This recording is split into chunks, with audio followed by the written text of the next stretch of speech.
Let's do this. The Cult of Hockey podcast by the faithful and for the faithful. I'm David Staples of the Edmonton Journal, and I'm here today with Bruce McCurdy on what I understand is an absolutely sweltering day here in Edmonton, although I haven't been outside yet. So, how you doing? Nice out there today, David.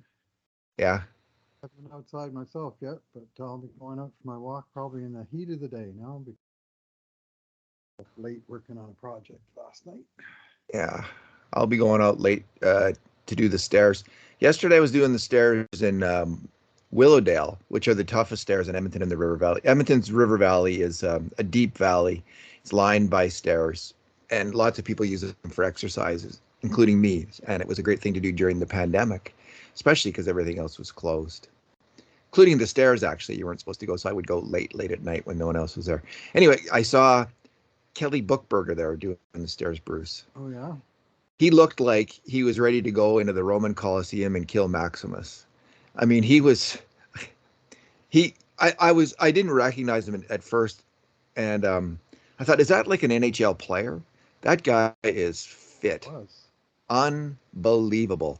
How he's 56 years old and he's unbelievably fit. And he said, my friend Brian struck up a conversation with him, and Bookberger said he wants to keep up with the young guys. He's coaching at Laval as an assistant coach in the Montreal Canadiens farm system, so he wants to keep up with the young guys. So good for Kelly Bookberger, man. He is a exemplar example for us all in terms of maintaining fitness. And Yeah, it surprises me not even a tiny bit that he would be maintaining a high level of fitness. Like he was always one of those go hard to the the max on those sorts of little edges and so on that was one of the things that drove him, a player of let's call him modest talent, to be turn a low draft opportunity into a long NHL career and ultimately the captaincy of a famous NHL club, and was his drive was always first rate, and that's the kind of thing that pushes. hey, Bruce, your sound is just a little fuzzy for some reason. Is there, like, I can hear you, but as you're speaking, there's static or something on the line, and I don't know if people are going to hear that or not, but I'm hearing it every time you speak. Just a little bit of fuzziness there. Is it plugged in properly, or just maybe check your connection?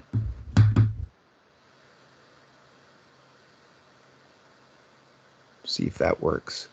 And I'll tell the listeners as you're doing that what we're going to be um, talking about today. Huge deal. The Calgary Flames have traded, or excuse me, signed Nazem Kadri to a 7-year, $7 by $7 million deal. Nazem Kadri to the Flames. It looks like they've moved out Sean Monahan to the Montreal Canadiens to make room for Kadri. We still don't know the price, the poison pill that Montreal had to pay to move out an underperforming contract like Sean Monahan, but we're guessing that it might be fairly substantial. There's rumors that it's a first round pick at this point, but we're not completely sure about that. Monahan, let's see, what did he have left on his deal? He's off the Calgary list. I can't find him. We'll also be talking about the Oilers possibly getting Sam Gagner, about Darnell Nurse's latest injury status report. We'll talk about cheap contracts in the NHL. We'll talk briefly about Brad Holland, what he brings to the Oilers, and we'll talk briefly about some of the prospects we've been writing about. Let's start with Kadri, though, Bruce. What's your take? What do you make? What's your gut instant reaction, Amundo, on the Flames getting Nazem Kadri? Nazem Kadri to the Flames. Yeah. My reaction is, oh no. To be honest with you, Kadri is has a long track record of being an effective player that doesn't mind bending, if not outright smashing rules to do things. Uh, he's a really good fit for them. I have to say, I'm very impressed at least in the short term. And of course, these contracts have a long, long shelf life. But I'm really impressed with in the short term with the job that Brad Tree-Living has done under extremely trying circumstances, having his two American-born superstars from his team last year, one of them walking without any warning at all, really, in Johnny Gaudreau, that left him in a tough spot. And the other, Matt Tkachuk, who has some Kadri in his own game in terms of edginess and willingness to, as I was saying to my brother in a phone call yesterday, he says it's not that Matthew Tkachuk will go to the dirty areas, it's that he defines the dirty areas, right? If he's in them, they're dirty. And Kadri is much the same. And to me, like, for a guy from dealing from an extreme position of weakness, Tree-Living, with Gaudreau gone and only cap space there, which is, I mean, that's cap space is important. And at one point, Tkachuk saying, I'm on my way out, and I thought, well, if they wind up trading him for Joffrey Lupul, Ladislav Sneed, and 3 future high draft picks, then it's going to be 3 to 20 years for Calgary to pull out of this. And he wound up trading Tkachuk's future value for the present value of Jonathan Huberdeau and Mackenzie Weegar from Florida, and a first-round pick. I thought that was a fantastic trade by Tree-Living, really did.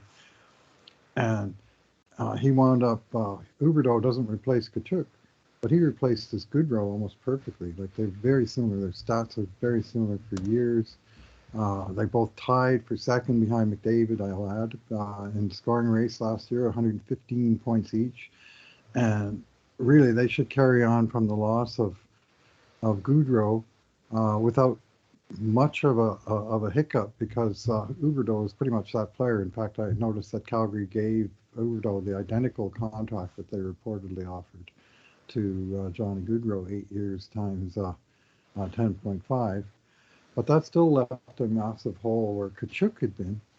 Now they kind of filled that, I think, with Kadri. Like, he's the same kind of player that you can, make you swear when you're watching him play on the other team, and yet you go, man, that guy is effective. I wish we had a guy like that on our team, And I know you and I both thought that about Matthew Tkachuk at times.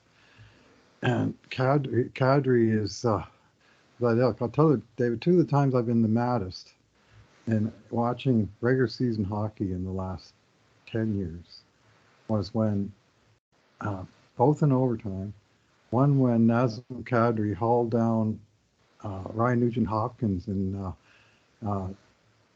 Toronto territory, leading to a 3-on-1 and the winning goal for the Leafs in overtime, with the referees somehow not seeing the infraction.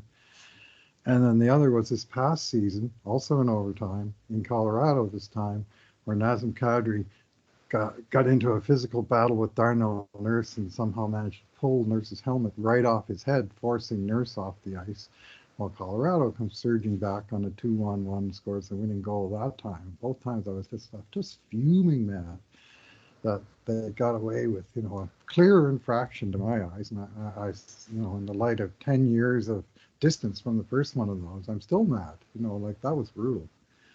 Hockey Night in Canada, Toronto, lose on a play like that.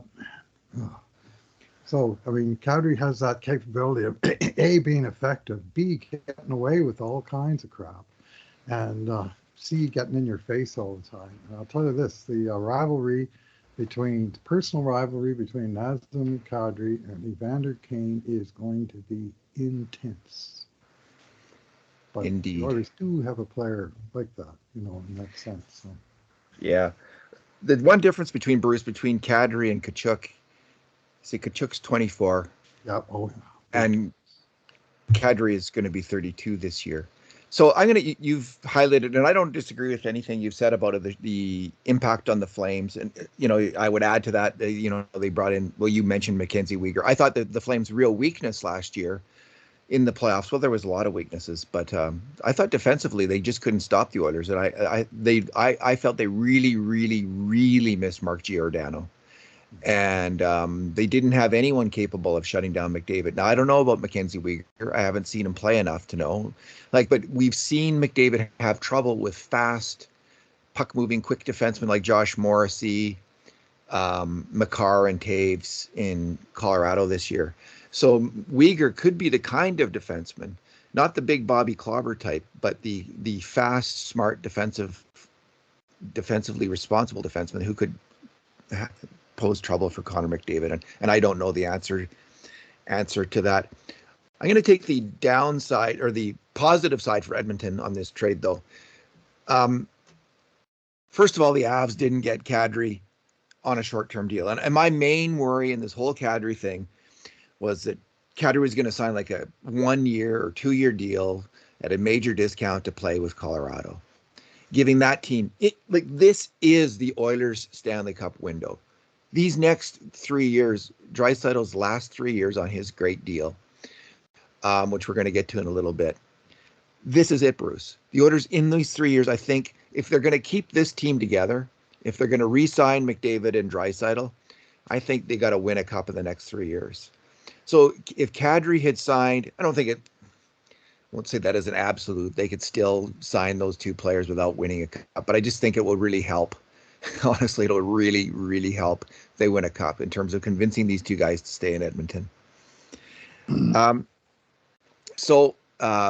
Colorado would have been a lot better with Kadri in the next few years. Calgary will be a lot better. Calgary is going to be an interesting team in that if chemistry means anything, and I think it actually means a lot. I'm reading this book. Can't remember the exact title. It's by Craig Custance. He interviewed all these coaches who won Stanley Cups or Olympic gold medals like Babcock and Joel Kenville and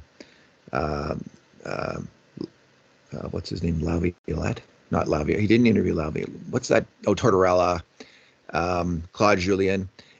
And what hits you over the head again and again and again is the team building that went on, the long-term, difficult team building chemistry that had to come together for teams to win the Stanley Cup. So the Flames are an interesting team in that they're going to have all new pieces. And I'm not sure how all those new pieces are going to work together.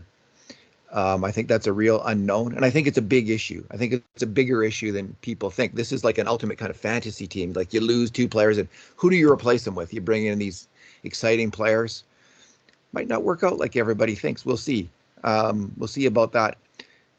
The age, though, of Huberdeau and Kadri is in the long term for the Calgary Flames. Now, players can defy expectations. There are a number of players who have been really strong in their 30s.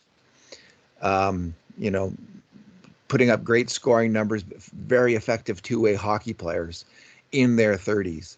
And it's not, when you look at really good NHL players, it's not that unusual. It might be a third of them are still going strong at 34, 35, 36, or maybe even half of them, like of the really great superstars. But what we generally see, Bruce, is players start to drop off around the age of 30. They lose 10% or so a year, sometimes more dramatic than that in terms of the loss of performance.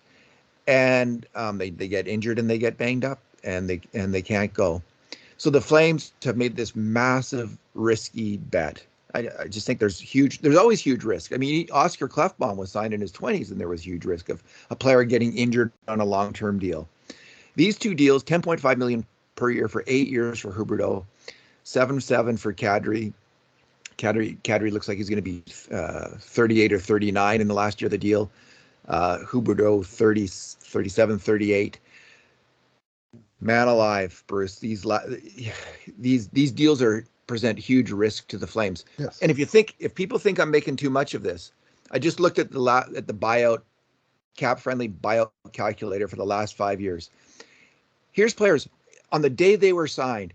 Both the players, the team, and the fan base would have been full of optimism about these players. Here's a list in the last 5 years of some major buyouts that have gone on.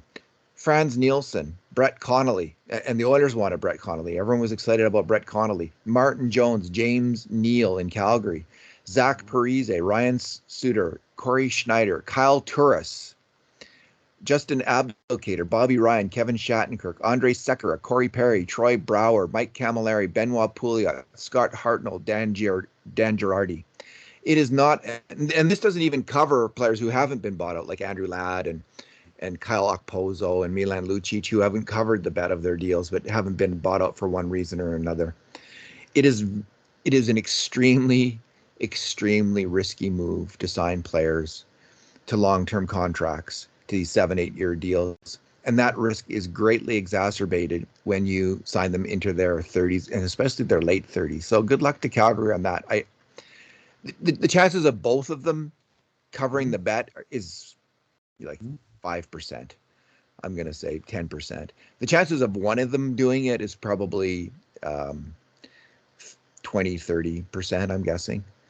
So, like, about a third of these, Huberdeau's a pretty good player. Kadri plays a rugged game, though, and those kind of rugged guys tend to get ground down earlier.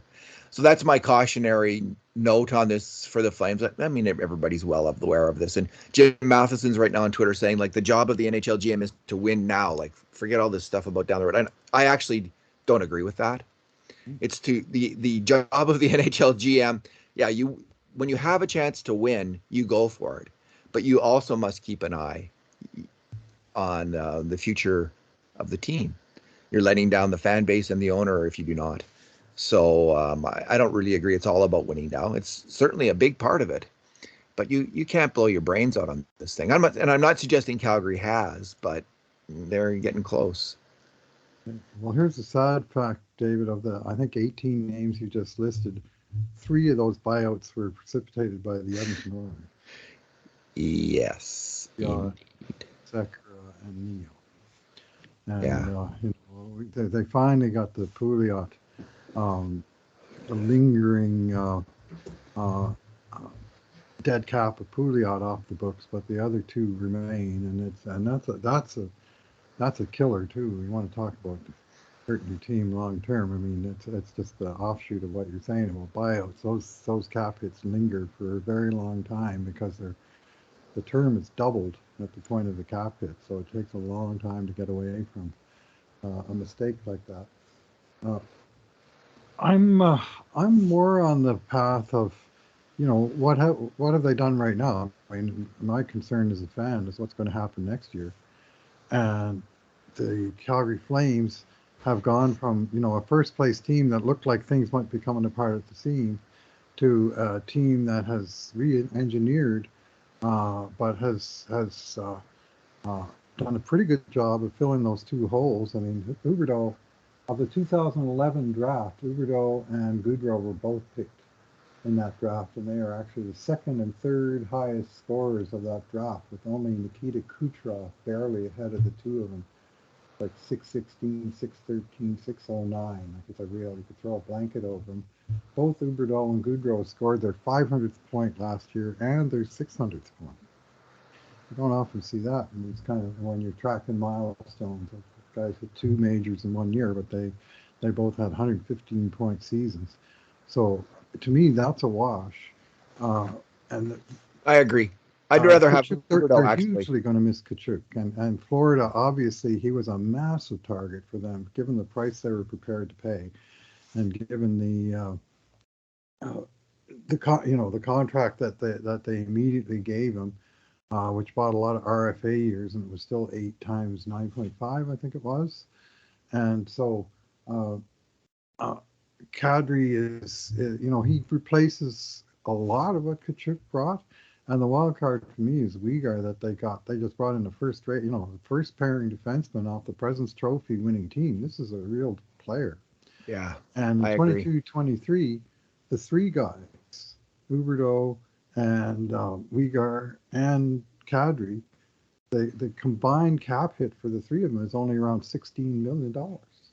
For this coming year, yeah. For this coming year, because those guys, the 2 from Florida, both had a year left on brilliant bargain contracts, 5.9 for Huberdeau, 3.2 for Uyghur. And they were 1-2 on the Panthers in ice time. And, they're like big-time players for them. And Calgary, in getting out from, Florida's actually playing Tkachuk more for this upcoming season than they would have paid both Huberdeau and Uyghur combined. So Calgary got the benefit of those contracts. I guess they're going to have to pay the price to get out from under the Monahan deal, but I think they've done a terrific job of reconfiguring their team. They've sort of expanded the Sutter window, which which is definitely compete now. You don't think Daryl Sutter is concerned about the other end of Huberdeau or Kadri's contracts? I sure don't. And so I'm not sure I'm too concerned about the other. I'm going to be 75 by the time Huberdeau's contract runs down. I'm more worried about next year. And right now I'm worried about the Flames. And just to complete your respond to your thought about the Calgary's defensive weakness, I'm thinking a Flames fan probably thinks about the same thing this off season about the bad luck and bad timing of the injury to Chris Tanev. That Oilers fans might be thinking about the one to Darnell Nurse that sort of had him. He was in the lineup, but he wasn't really able to do what he does. And I think that was definitely the case with Tanev. And now there's a distinct possibility that, not only will Tanev be back and healthy, but he will have a new partner, and that partner will be Mackenzie Weegar, and that will be one fine defense pair. Yeah. You mentioned the Huberdeau and Weegar contracts, Bruce. I've been working on a piece, which I'm going to be writing tomorrow, on the best bargain contracts in the NHL. And I'll just quickly go down a list of the ones I think are the best. So of the forwards, I think Huberdeau's, I was really focused on bargains related to the best players. I think you win Stanley Cups by having really a number like 6, 7, 8 really, really good hockey players. So I'm not so worried about whether you're getting a great deal on a fourth liner or a third pairing D-man, that kind of thing. Let's say I'm thinking about which great players are really bargains. And right now, the biggest bargain I could find was JT Miller in Vancouver, who is a fantastic hockey player. Yes, he is.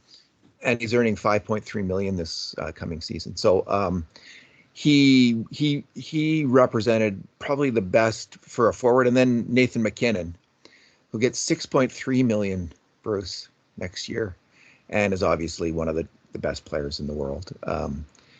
The best 2 or 3. He's Makar, McKinnon, Draisaitl, McDavid are the 4 guys that stand out for me. Maybe Hedman might be on that list as well. Elias Lindholm in Calgary is also a great bargain. He gets $4.9 million a year, and he's a fantastic hockey player. Huberdeau is on the list, and then Draisaitl. And Leon he gets $8.5 million, but I think he's still arguably $3 million, $4 million underpaid a year based on his level of performance. Scheifele is another bargain contract for forwards. And McDavid. I think McDavid, if I'm not mistaken, was it $15 million a year he could have signed for, Bruce? Yeah, sounds about maximum right. contract. 20% of the salary cap, and it was around 75 at that time. I believe the 15 million figure was floating around, and he took 12.5. And the rumor at the time was that the Oilers were going to sign him for 13.25, and he took a little bit less. And whether they wound up putting that towards Draisaitl, well, that wound up being another bargain contract in the end. A lot of people were saying, well, McDavid cheap, but Leon was too much. Well, I think if you ask that same question now, you'd say, well, they both deliver pretty good value on, even though they have huge contracts. I mean, they're just such massively important players on this team. Yeah. So with the goalies, I didn't find a ton of bargains. There's a number that look like they're bargains. Tristan Jarry, he earns $3.5 million, and he had a really good year last year. Ilya Sorokin on the island, he earned $4 million, and again had a really good year. Freddie Anderson, $4.5 million, had a really good year. But it was the biggest bargain, Bruce, in the NHL. I'm going to argue is, unfortunately, on the Colorado Avalanche. It's Devon Taves. He $4.1 million, Bruce, and he is definitely in the top 5 D-men in the NHL right now. He's a fantastic hockey player, offensively and defensively. So Taves, Cale Makar, I think even at $9 million a year is a huge bargain for the Avs. Like I see him as a $12-13 million a year player, the way he can perform. Uyghur this coming year is a huge bargain.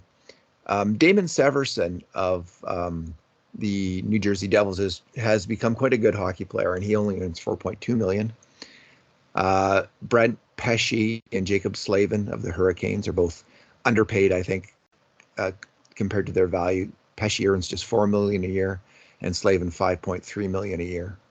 So I'll leave it there for the defenseman. So, you know, on the list, I think Draisaitl is the only Oiler who really qualifies. Maybe McDavid.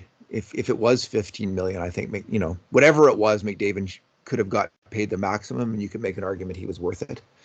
A strong argument. He certainly could have got that amount of money if he had wanted it. And so I'm going to go with those contracts for the Oilers. The Athletic did an article a couple months back now, Dom Lucian of the Athletic, where they did they call player cards. And one of the highlight features to me on those player cards was actual value compared to cap hit. Yeah. Now, I can't say I agreed with all of Dom's valuations of certain players, but he had McDavid at 20 million value against 12.5. So then he's the biggest bargain. That would make him the big. Well, I don't know what Makar. He had Austin Matthews at 22 million, I think, based on last year, against 11.634, I believe, his cap hit. And didn't you write an article about the worst contracts and not have John Tavares on the list? I think so. Yeah, that was kind of interesting. He had all the high-priced defensemen from the summer of Nurse, with actually the summer of Seth Jones, which I'm still a little iffy about. But Seth Jones, Zach Werenski, and Darnell Nurse were all on this list, and they all signed within weeks of each other, long-term deals in the $9+ million range, and he's listed all three of them. So anyway, I did, like I said, I don't agree with all his valuations, but it did make for a very interesting thing to say, well, what is this player making versus what are the statistics in this formula suggest that his value is? And, you know, it's a guideline as opposed to anything hard and fast, but there's some interesting names on that list. I did not ever see a list that showed that. You had to sort of flip through the individual cards, so it was a little bit. Yeah. I didn't do like all 32. Didn't look at all of them. Yeah. You know, it's funny. Like, sure looked hard at the Oilers. Austin Matthews is obviously a really great. He's a fantastic hockey player, great goal scorer, and I think he's also seen as a solid defensive hockey player. So, but I've seen Austin Matthews play a lot, Bruce. Mm-hmm. I've never had that feeling like he's in McDavid's class or close to it. Like, honestly, he's a very good hockey. He's a good hockey player. He's a great hockey player, but he's nowhere close to Connor McDavid. The only player who I have ever watched in the NHL in the last 10 years, who I think, well, you know, there's Crosby, who's a different player, so he'd be included in that list. So just set him aside because he's almost from a different era. But the only player who right now, let's say, who comes close to McDavid in terms of his talent, level of talent, and what he brings is Cale Makar. Watching Cale Makar was electrifying. He, in his own way, is such a special hockey player. And so is McDavid. I just don't, you know, Matthews is a really good hockey player. He's a great hockey player. And I don't know what statistics Dom's using to conjure up, you know, that Matthews is a better hockey player, like, or has more value than McDavid. Whatever they are, I don't buy them. The way they're being used, I don't see it. I just don't see it. Well, I'll bring back memories of I think it was May 14th, Saturday night, Game 7 in Toronto, where they lost 2-1 to Tampa Bay, followed by Game 7 in Edmonton, where they won 2-0 over Los Angeles. And the way that McDavid brought his game up to like 11 out of 10 level, really, that night, he was just phenomenal. I think I graded that game, and I did give him a 10, even though it was only 2 goals scored, because he, you know, the just his game transcended the Kings. And I did not see that kind of game that night against Austin Matthews, mind you, playing against the two-time Stanley Cup champs. And that's an unfair comparison in one sense, but geez, Game 7, you know, it's everything. Yeah, yeah. Well, I think there's a debate to be had between Matthews and Draisaitl, like who's the more valuable, who's a better player. I think that's more in the ballpark. But when we're talking about these kind of McDavid, McCarr kind of players, like they're just in a different category. Maybe it's just because they're so visually stunning to watch them, and maybe I'm overly swayed by that. Someone could say, "Oh, you're just so impressed by the fancy moves and the." But you know, when you look at the hard facts of performance and results, it's much closer than that. So that might be a critique of what I'm saying. But I just, man, that Cale Makar, he is an unreal hockey player, and so is Connor McDavid. So, well, Makar did a very rare feat that you don't see very often in the playoffs this year, when he literally went through a wrinkle in space-time to stay onside against the Oilers. Scored absolutely critical goal in that series. That was the sort of stuff you expect from Wayne Gretzky, maybe, but Cale Makar did it. So. Well, it happens regularly on Star Trek. So I watched that series. I know what can happen, and we saw it there. All right, Sam Gagner, Bruce. Sam Gagner. I'm going to start off on this one because I know people are excited about the Oilers bringing in Sam Gagner, like the idea that he can. And Kurt Levens of Cult of Hockey brought up this idea in his 9 Things column on the weekend. I'm not in that camp. And with the Kadri signing, I'm even less in that camp. And some people are penciling in Sam Gagner at fourth line center. Like, I've never seen Sam Gagner excel as a center defensively. I don't know what his latest face-off numbers are. Maybe he's finally figured it out. 46.7%. What is it? 46.7%. All right. He like as a winger, if you needed a fourth line winger, I'd be thinking, oh yeah, okay, that makes sense. He had 2 points per 60, a little bit more than 2 points per 60. He's an like, I get that. If you needed a winger, like a bottom line winger, and I'm sure like his defensive game's improved considerably. I have no doubt about that compared to the young Sam Gagner, who was really lost on defense when he was with the Oilers. He saw himself as a first or second line center then, and he was often on the wrong side of the puck. That's changed. It changed in his last time in Edmonton. He was a much better defensive player. But Bruce, if they're looking for a fourth line center, like someone who can play that role, and I think they actually should be. If they're bringing in another player, that's not a bad idea. Like if they're bringing in a grinder kind of player, why not? Why not look for somebody who can play center? Because then for sure he can play the wing. Right. I just don't see the fit in terms of Sam Gagner with the Edmonton Oilers. I'd much rather they figure out a way to have Dylan Holloway in the lineup, who played center in college. You can play the wing and is fast and young, and I think he looked like he was a strong defensive center to me. Dylan Holloway as a college player. I know it's much more difficult in the NHL. It's really hard, but that's my only critique. I just don't see the fit, even as I would like the player as a winger. Yeah, well, my guess is that they're really only looking at him as a winger. Yeah. Detroit he took 300 faceoffs in Detroit last year. He played 81 games in Detroit, matching his career high and more than he ever played in any 1 year in Edmonton. He got 81 in Arizona, 81 in Columbus, now 81 in Detroit. He had his 11th season of 30-plus points. And near as I can tell, he largely did that from a depth role. He played 13 minutes a night. That sounds like third line minutes. He played almost 2.5 minutes per game on the penalty kill in Detroit last year. Yeah, that really surprised me too. And they experimented with him on the PK the year before, and then last year went full bore. Now I don't know that his results were that great. I don't know how, but clearly, he has broadened his game, which when he came in was very much the offensive wizard, and the Oilers, in retrospect, and most people said at the time, was to bring him in at just turned 18. He was one of the youngest players in that draft class in 2007. To put him right in the NHL maybe wasn't the best thing for his development. That said, uh, uh, for the role that he might fit, I don't hate it.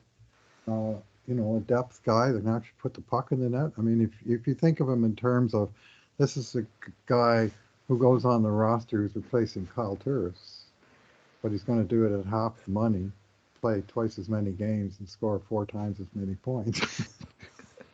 That's a strong argument.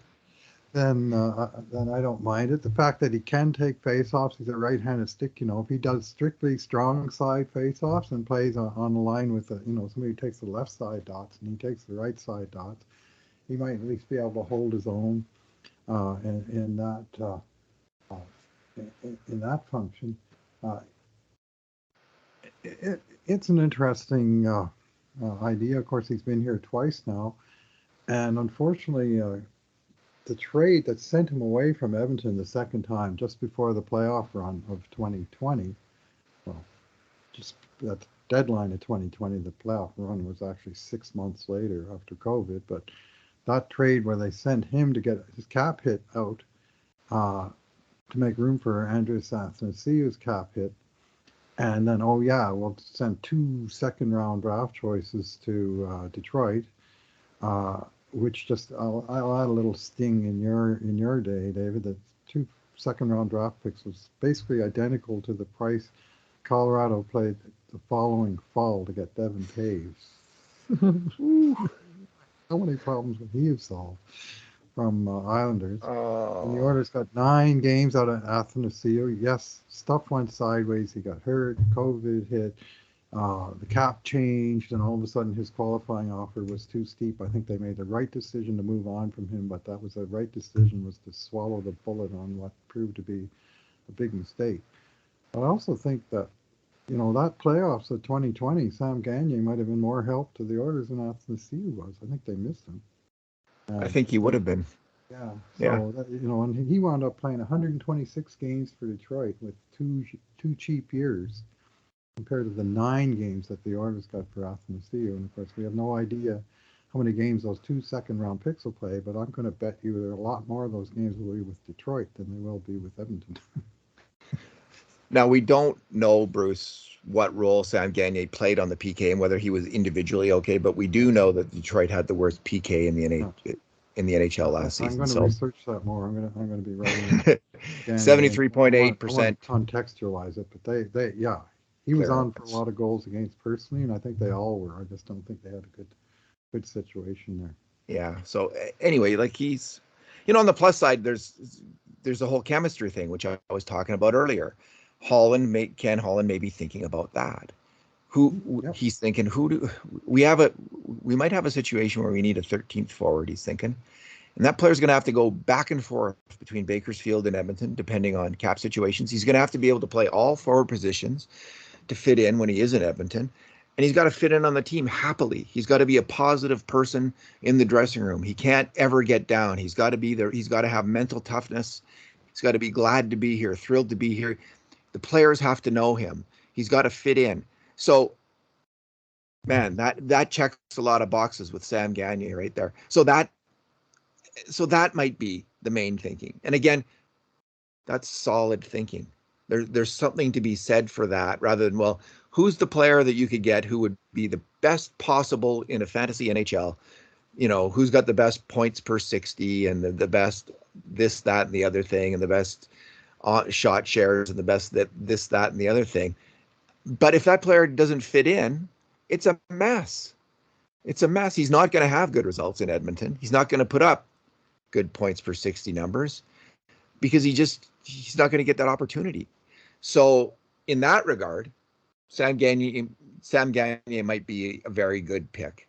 I'm probably just reacting to someone suggesting, I can't even remember who, that he would be the center. I can't remember who's saying that. Yeah. But, they already, they have a very similar player in Derek Ryan right now, who is already a center and is good at faceoffs. So anyway, that's my thought on it. Like I'm more reacting to something that was said, which is not a really good way to comment on things than thinking through all the pros and cons. So in the end, if they sign this player, I will understand. I think it'll be for the reasons I just outlined. Is that he might not be the right fit to play center, but he might be definitely the right fit for the particular difficult role they're going to need a player or players to fit in with. So Holloway may be a better player on the Oilers if he gets the opportunity, but Gagner, it might be better for Dylan Holloway to spend the whole year, in the AHL and truly play center, top line center for Bakersfield. Get that down at the AHL level, be healthy for a full year, nail that before he gets his NHL edition. And in the meantime, you're not moving him up and down and confusing him and upsetting him, a younger player. But you have this veteran who knows what it's all about and is just doing that role. So, well, I mentioned Carl Turris. Here's another player, and this is a guy who was brought in last year on PTO, which is by some reports Turris. What the Oilers would offer Gagner is a PTO, not even necessarily. No, Turris wasn't a PTO. Last year they brought in Colton Sevier. This is you said second comparison. Okay. Okay. And he Colton Sevier came in with 32 years old, 500 NHL games under his belt, and he had 0 30-point seasons and roughly that amount of offense. Like, he looked like a player, he went around, he did stuff, but none of that stuff seemed to involve putting the puck in the net. And so if you're looking for mortar between the bricks, there's different ways to go about it. But if you're saying, well, Sam Gagner needs to be something he's not, then he's not going to be it. But if you're saying you've got a couple of spaces at the bottom of your organization where you previously filled in with Kyle Turris and Colton Sevier, then that's sort of where he's at, and maybe a better version of those guys. So yeah, maybe. And so you were bringing up Turris, not in a good way, but as a I think Gagner would be a big improvement at that. Okay. At way lower cost. In the case of Sevier, he got the absolute NHL minimum, so there's no cost saving. But the thing is about all of these guys at the bottom of the roster, when you're juggling around, people say, well, how can the Oilers afford that? Well, they afford as many players as they need to have on the roster, and the guys that are at the minimum or just above the minimum are interchangeable, right? You can sign 20 of those guys. They're not all 20 going to be on your team. It's going to be, and they go up and down. You lose one on waivers, you place them with another one. It's immaterial. Where the cap problem comes in is what you pay in excess of the league minimum to a given player, or especially dead cap, which has killed Edmonton for a long time now. The guys that are getting paid the minimum are almost inconsequential. Like they're pawns in the chess game of salary cap. In that, from a cap perspective, they're almost the same as each other. You can sign a ton of them. Like you could sign 4 or 5 guys like that. Sure. And Sam Gagner can take and make a pass still at the NHL level. And Sevier was struggling with that in the end. And Turris, he could still do that, but his defensive play was just never even close to remotely close to what was certainly hoped out of him as the third line center. So that was a really tough one. Maybe especially at his pay rate. They paid him $900,000 above the minimum, and they could have easily replaced him at least similar quality at the minimum of difficulty. So. All right, Bruce. Darnell Nurse. Jay Woodcroft was on Oilers Now, and Jay Woodcroft was saying that Nurse is on the ice, Draisaitl's on the ice. They're both working hard. He expects both of them 100% for training camp, which was really good news. Excellent news. Is it torn hip flexor injury that Darnell Nurse had? Through the playoffs, it was rumored he was going to need surgery.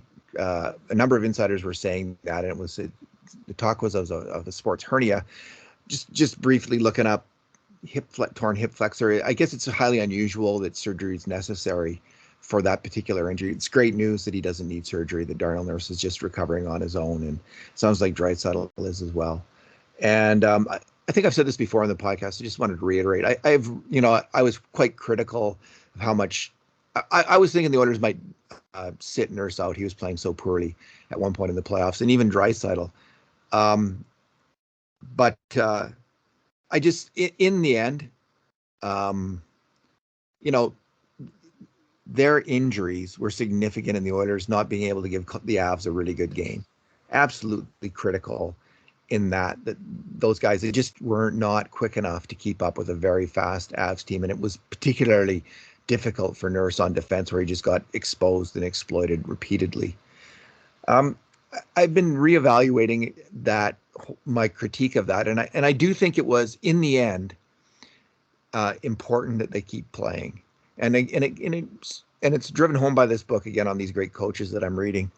You just see the amount of commitment and team building that it takes to win a Stanley Cup, and the amount of sacrifice from all the individuals involved. It is not an easy thing. It's unbelievably difficult. And the example that Nurse and Draisaitl just set in playing through excruciating pain and injury, I think will go a long way in kind of setting a team culture for the Oilers. And again, these are things some people laugh at, right? Well, just go listen to NHL coaches describe in detail how they won a Stanley Cup, and just maybe think about what they're saying and try to take it seriously, because I don't think they're just idiots. I think these people are actually the ones who won a cup, and then it's also the players who won talking about that experience. This is the kind of thing that comes up repeatedly. These aspects of self-sacrifice and leadership are crucial to the team through that process. So that drove home for me just how significant that might be in terms of the Oilers having the right mindset this coming season and in coming seasons, going into the playoffs when they are going to be tested like just unbelievably. It's going to be unbelievably difficult for the Oilers to succeed. But these are the kinds of things that will help them do that. Yeah, there's lots of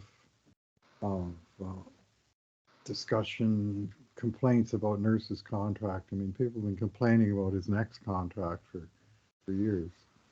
Even when he was delivering huge value at first, 3.2 million, and then good value at 5.6. Well, he may have met his match at 9.25, but the fact that the Oilers kicked the can down the road a couple of times, and then that perfect storm developed with the Seth Jones situation, Werenski. That he got what he got. Well, now the next contract is here, and we are finally having to live with that. At the same time, I mean, Nurse's value to the team was extremely apparent last year in the second half of the season, when after Jay Woodcroft and Dave Manson took over the ship, and they totally realigned the Edmonton's defensive structure when they put your man Cody Ceci with Nurse, and they tasked them with by far the lion's share of playing the toughest players on the other team. And Nurse's matchups against elite opponents, especially in the second half of the year, mostly in the second half of the year, but I think even when you chart it for the whole year on Puck IQ, Nurse played more percentage of his minutes against top-level opponents than any other NHL defenseman. And in the Woodcroft time, it was over 50% of his minutes. And what that enabled them to do, and especially, it was smart to put Ceci with him, it enabled them to put both of their offensive right-shot defensemen, Tyson Barrie and Evan Bouchard, who had been sort of Nurse's alternating partners and struggling against the toughs. All of a sudden, they were playing against a lot of second and even third-tier opponents, and their pairings started to light it up. And in the meantime, Nurse and Ceci, who were getting the tough minutes, they lit it up. And all three sets of defensemen were outscoring by significant margins under Woodcroft and Manson.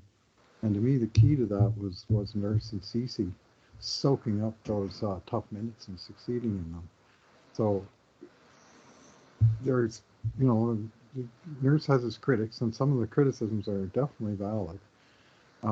But sometimes I think you got to take a little bit step back and look at the team picture. Where does he fit on the team picture? Well, to me, if you take a team picture of the Oilers, you have McDavid standing in the middle, and you have Draisaitl standing on one side of him, and you have Nurse standing on the other side, and they all got letters on their sweaters, and they're all key contributors. They do different things, but they're basically the face of the Edmonton Oilers, and I don't know.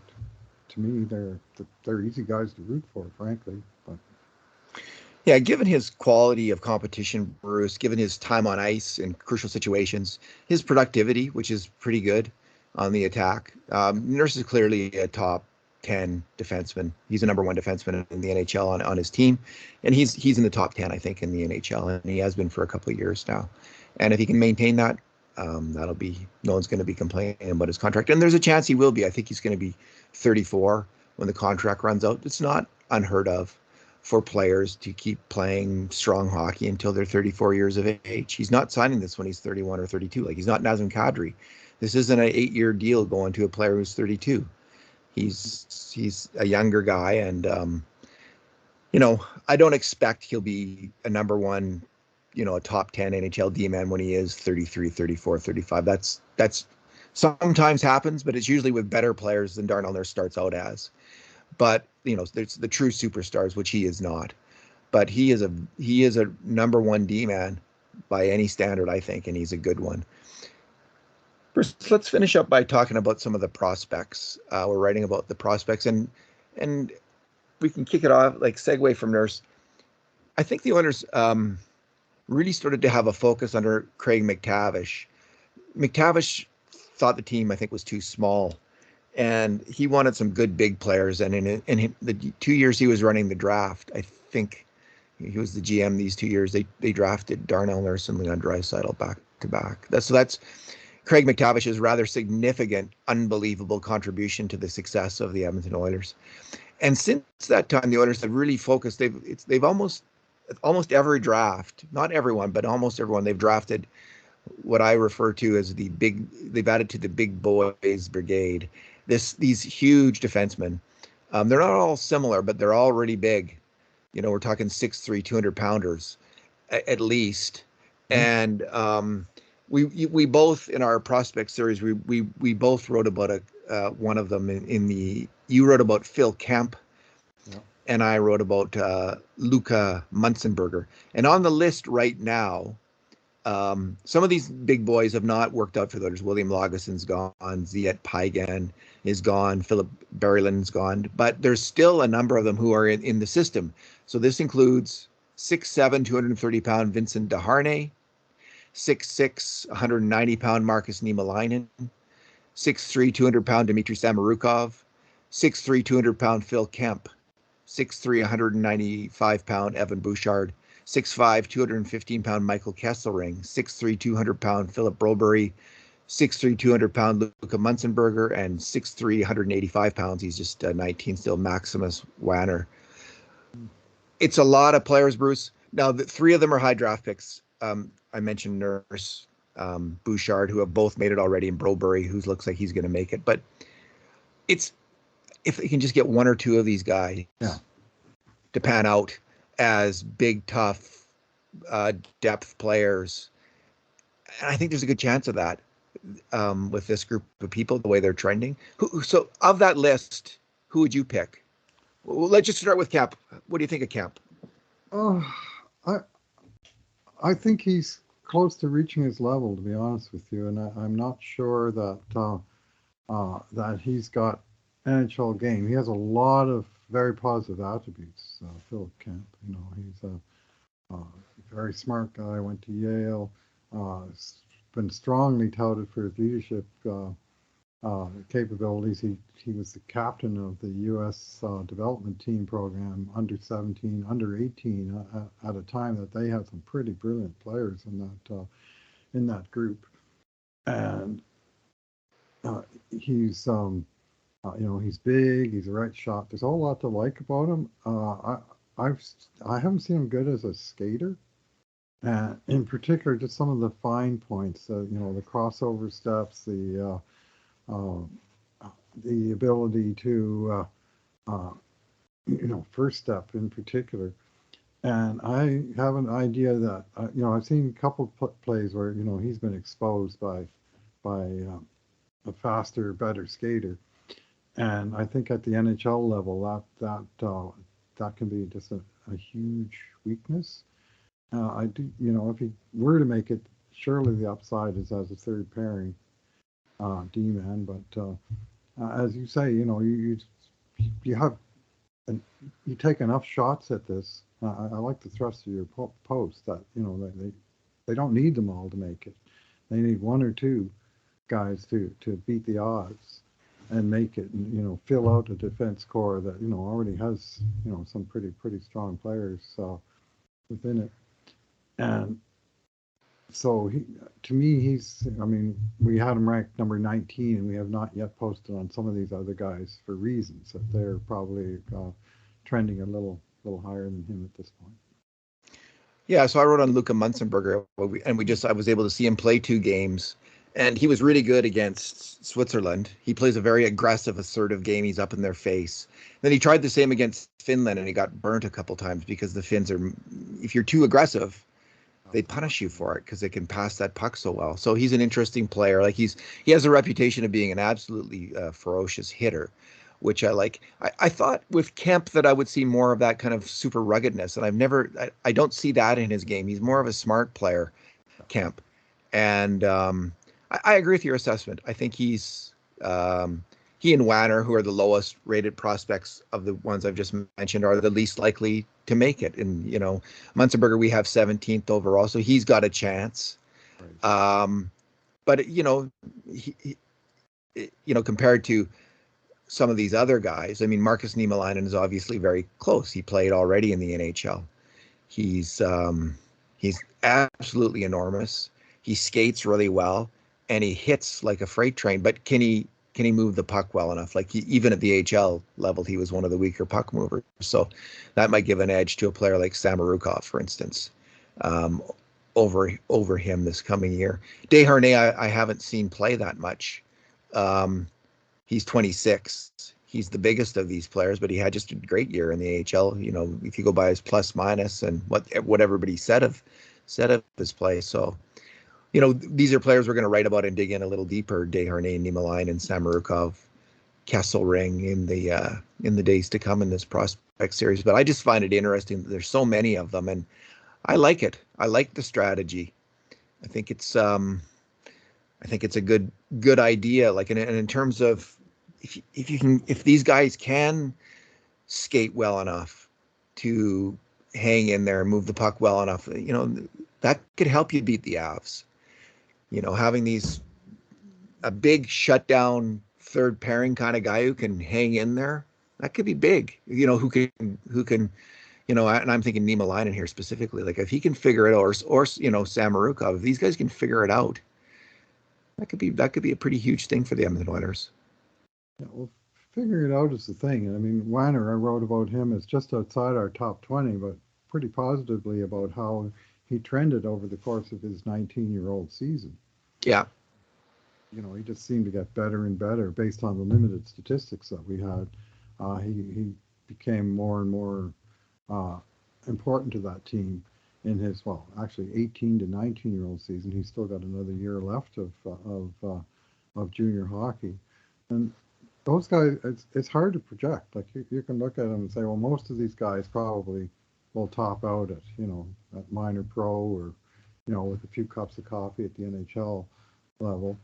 And then every once in a while, you got a Colton Parayko that comes down the pipe that doesn't even get drafted at age 18.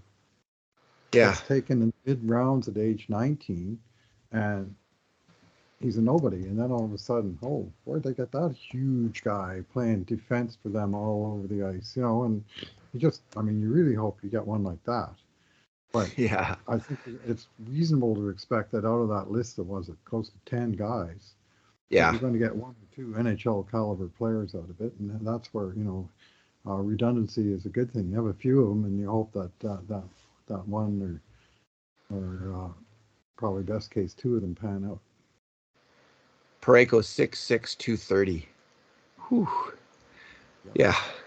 Yeah. So, We like to think Oilers scouts would have had an eye on that guy at some point. just did not happen, eh? 200. Such is life, Bruce. He was taken in the third round, like in his second year of eligibility. In his second year of eligibility, taken in the third round. So by then he had been noticed. I think he grew a lot that one season. Second year in Fort McCurdy Oil Barons before he went to View, Alaska. He really took off. He went from 12 points to 42. And he was clearly a big player. And the Oil Barons at that time, as I recall, were a pretty darn good team, and he was part of it. So anyway, it's like 18, especially when you're talking about big guys, and this is forwards as well. Some of these big guys just take more time. And the Oilers drafted, this was in another, so right now I'm calling them the big Boyz Brigade. In the past, they were on the same kind of kick, but with forwards, drafting these huge forwards. And that year they drafted 2 of them ahead of Colton Parayko, Mitch Moroz, who just did not come close in the second round, 32nd overall, Mitch Moroz, Edmonton Oil Kings player. And then in the early in the third round, they took Jujhar Khaira, who has become a decent NHL player and would be a far more effective player, but injuries have really really set him back in his career, which is unfortunate, because there was times when Jujhar Khaira looked like he could become a really solid third line NHL center. Came close to doing it, and then he just kept getting the concussions and the injuries. And I think that's continued in Chicago. I haven't followed his career that closely, so. At least one serious injury. Bruce, you also wrote about Maxim Berezjokin. Is that his name? Oh yeah, Maxim Berezjokin or Berezjokin. Brezhnev. We don't know how to spell his name, let alone pronounce it. Yes, there's 2 different spellings. We don't know how big he is. We don't know if he's a guy who can't score a lick, like he showed with 1 goal in 61 games, official games in the KHL, or the guy who filled the net against his peers as in the MHL, which is Russia's version of Major Junior. And the last 2 years, he split his time between the 2 teams. And the reason that he was on Lokomotiv Yaroslavl was the team. And the reason that he was on that team is the Russian league has this, what they call the young players rule.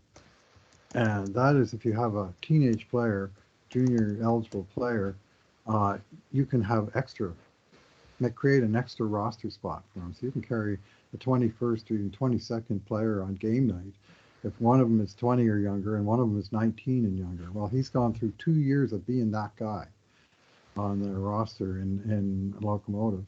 And he played 5 minutes a night 1 year, 7 minutes a night the other year. He was basically a 5th liner sitting on the bench, and if something happened or if the game got into garbage time, he might get a few shifts. But there was, obviously we don't have the level of statistical coverage. I can't tell you who his line mates were, what situations and games he got in, but it's pretty easy to speculate that a kid that's a 13th forward is probably not going to play a whole lot in a highly competitive game, unless he's a star, and clearly he's not, but he's pretty darn good. Like, he was 3rd in the MHL last year in points per game after being 10th the year before. Like, he's showing real progress there. And now he's aged out, and he's aged out in 2 important ways. He's too old for the MHL, so he's going to be a pro.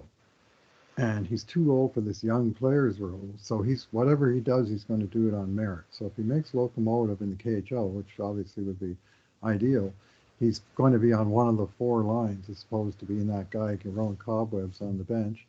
And if they wind up sending him down to the high minors, which in Russia is the VHL, then he'll get a lot of ice time and a chance to develop his game. So I think this is a player we're going to know a whole lot more about a year from now, after 2 fairly similar years of being, bounced around. We haven't got room for you on the team tonight, so we're going to send you back to Loco Juniors to play a couple games, but he was never really settled in one spot. So, but he's huge, very huge if you believe the KHL measurements of 6'4", 216 pounds, winger with skill, and maybe slow boots, and that's sort of the biggest concern when you're thinking of NHL. All right, Bruce. The book that I was talking about on the hockey coaches, I want to recommend it. I'm listening to it on Audible, and it's a little distracting because the narrator tries to impersonate the voices of the different coaches, and he does a really bad job. Like, I know how Todd McClellan sounds, and I know how some of these different coaches, and he doesn't sound like them very much. So it's quite distracting in that way, but it's full of great stories. I don't know if you've ever read the book, or it's Behind the Bench, Inside the Minds of Hockey's Greatest Coaches. It came out in 2017, and it's written by Craig Custance, who is the athletics editor-in-chief for the NHL US. So he spent time with them. What he did was he would watch the game where they clinched the championship with them. Then they'd watch the highlights of the game, and they'd talk about the team and about that game. And it's for people who like hockey books, and I love hockey books, the best ones. I just find them really interesting. This is a highly recommended book from Custance. One other recommendation is Brad Holland gave an interview with Bob Stauffer this week. Brad Holland's the newly appointed assistant GM of the Oilers. He's Ken Holland's son. So, there's some people who are skeptical of that. I would say, obviously, Brad Holland's benefited by the fact that his dad is a big hockey person. Doors open in that regard. But I'm going to say he comes across as someone who, if he maybe got some opportunities because of his last name, is getting promotions because of his ability. He comes across as extremely sharp, dynamic, on the ball, kind of in touch with information about the league, about hockey. He doesn't like to call it analytics. He calls it data. Yes, good for him. Change that word. Change that word. Get rid of the word Corsi. Rebrand. Yeah, rebrand. It's got a. It's People just hear the word analytics and the hackles immediately rise. Like it's a gut reaction. It's information. Yeah, it's information, and yeah, it's not a magic word, either good or bad. Anyway, listen to the interview. I think you're going to come away. I came away. I'll say I came away impressed with his the sharpness of his mind and the hoops that he's gone through already in his career to become a solid hockey manager. I think the Oilers have a good. They have a keeper here. They came close to losing him this summer. I think I'm glad that they did not. He seems like he really adds to the organization, and he speaks in a way and a manner which is fundamentally different than every other Oilers manager I've ever heard speak. Including Ken Holland, Peter Chiarelli, all the assistant GMs, all of they all come across as kind of hockey people, hockey guys, even Chiarelli, right, who went to Harvard and, as a player agent. But they all seem to have kind of a very similar worldview in terms of hockey. Holland doesn't. He's more like a Woodcroft, like a hockey, Mark Spector called Woodcroft a hockey nerd in an interview. And I remember seeing Woodcroft got his back up a little bit there, I thought, which is pretty rare for him. But it can also be a compliment. And I think it is a compliment with both Woodcroft and Holland here. There's a couple hockey nerds on the Oilers staff here. And we're two hockey nerds, obviously. And, I hope I didn't insult you there, Bruce, but that's what we are. And many people listening to this podcast are also hockey nerds. So it's interesting to see these kind of hockey nerds, these total, they just love hockey information and rise up in the Oilers organization. It's a different time. It's the rise of the nerds.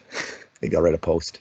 Yeah, well, Brad Holland, I haven't heard this interview yet, but I'll listen to it today when I'm out walking. But I've heard at least 2 interviews and read another extensive one on The Athletic, and I've just come away impressed each time. Like he's got his stuff together. He's got his, there's a real breadth to him. And in that sense, he is like Jay Woodcroft. Like he's got a background in video. Well, that is so much of a factor in today's hockey. I mean, Roger Nielsen started that trend, but it's just grown and grown. He's got a background in statistics and analysis. That too has got a big part to play in modern hockey. And frankly, it's been an area where the Oilers have been a little behind the curve, in my estimation, from my nerd desk. He just talks in things that make sense. And in turn, he talked about his own relationship with his dad, which obviously is pretty important, and he got lots out of it from his dad. And he said at first his response was to come on too strong with his counter arguments, and that he had to sort of rein himself in a little bit to sort of take in the big picture view, which Ken Holland is very good at. And he is, he's growing himself and still, a young hockey executive in the current state. And on the way up, there was other teams interested in him, and they were interested with reason. That he's smart, he's well educated, he's got a lot going on. And you mentioned that, he had his foot in the door because his dad is in the game. So you sort of wonder, well, what has he done on his own to earn that? Well, what I'm seeing and hearing, he's done a lot. I mean, you could say, well, Matthew Tkachuk had an advantage because his dad was an NHL player and he was hanging around NHL dressing rooms from the time he was 6 years old. Well, guess what? Matthew Tkachuk can stand on his own 2 feet now, and having that experience in his past actually has worked out in his favor. He was, ready for the NHL as soon as he got drafted. He was not intimidated in any way. He was just ready to roll. And obviously, you can't make too strong of a comparison on the management side of things, but I don't see it as a negative that he's related to a long time, successful NHL manager. I think that, that's part of his background. He's got the Holland name, but he's also got the personal effort that he made for the education and, for his background. He worked in the league office for a while. He worked in the Toronto's system for a couple of years, and he's now taken over a pretty important department for the Oilers, and more power to him. Indeed. Any thumbs up for you or thumbs down, Bruce? Any final thoughts on anything? Last thoughts? Yeah. Well, last will and testament of this podcast? Yeah. It's still August. We're watching still. Some of us are watching the World Juniors in its third and final attempt to make a go of it in Edmonton. Our city's timing on this was so poor. Just bad, really bad luck. And I mean, all three tournaments went sideways. We had no fans at the first one, had no players at the second one because they actually did have a COVID breakout. Now they have no hockey season for the third one. They're trying to do it in August. And I think that there is a few fundamental mistakes. The pricing is way out of line. And there's so many of the top players pulled out, and the ones that are there, we're talking now, instead of the upcoming draft, we're talking about the one that's 10 months down the road, and it's just so hard to drum up the interest. That said, I watched a couple games yesterday, and they weren't bad games. So Czech beating USA in the late game was a real shocker. Well, maybe people will warm up to it in the end. Honestly, Bruce, I was so confused because people were starting to talk about this. I didn't know what the hell they were talking about. I had no idea that there was a World Junior tournament until like a week ago. That this was even going on. Like this was actually restaging it. So it was like, I don't know. I think I'm reasonably in touch with what's going on in the hockey world. Maybe I'm so Oiler centric that I missed this, but I did miss it. And I did write a post about this about 2 weeks ago, but yeah, it's just something I don't care about. Like I just, and then there was 2 competing training camps, and the Oilers had a couple players like Schaefer he wasn't trying out for this team, I guess. He was trying out for the coming team, and Yes. same with Jake Chase on, Shake and Jake there. So it was just the whole thing. And then like there's the whole there's this horrible scandal hanging over the head of Hockey Canada. Now, I personally don't think that impacted, like just based on my own experience, not even knowing about this tournament. I'm just extrapolating from that. Maybe I don't think it helped, but I don't honestly think it. Hockey fans would go if this was in December. I think they'd probably be going to these games, and it's not the right time for a hockey tournament. August is, no one wants to be in a rink unless you're playing beer league hockey. I still am.